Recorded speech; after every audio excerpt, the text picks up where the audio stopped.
Kylian. Bonjour Patricia. Kylian, quel est le bilan en cette rentrée 2025 pour Ecofi? Alors une très belle année chez Ecofi puisque nous avons collecté plus de 1 milliard d'euros net et ce sur toutes les grandes classes d'actifs, que ce soit sur des produits courts, des obligations, du multi-actif, mais aussi sur des actions et notamment avec notre fonds Ecofi Smart Transition.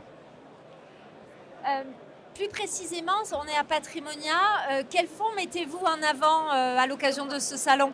Alors on met en avant deux fonds, donc Ecofi Smart Transition, j'en parlais, donc c'est un fonds action de la zone euro qui est labellisé ISR et article 9.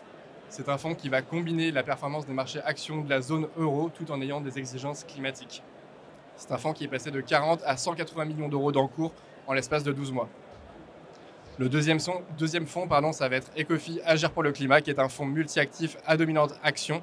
C'est un fonds dans lequel nous allons investir dans des entreprises qui vont apporter des solutions pour aider l'ancienne économie à migrer vers un monde décarboné. C'est le seul fonds de la place qui est triplement labellisé ISR, Greenfin et Finansol. En dehors des fonds, quelles sont les autres actualités d'Ecofi? Alors nous venons de lancer notre dernier fonds daté, qui s'appelle Ecofi Optim 31. Donc comme son nom l'indique, c'est un fonds à échéance 2031. C'est un fonds qui est plutôt prudent. Nous allons investir un minimum dans 50% d'investment grade. Et c'est un fonds qui va être sur la thématique de la souveraineté européenne. Chez Ecofi, on a une conviction, c'est que le regain d'autonomie stratégique de l'Europe et la décarbonation sont les deux faces d'une même pièce. Et j'en profite aussi pour souhaiter la bienvenue à Melvin Alves Franco qui nous a rejoint il y a quelques mois et qui va couvrir toute la partie est de la France en passant de la Picardie vers le sud-est.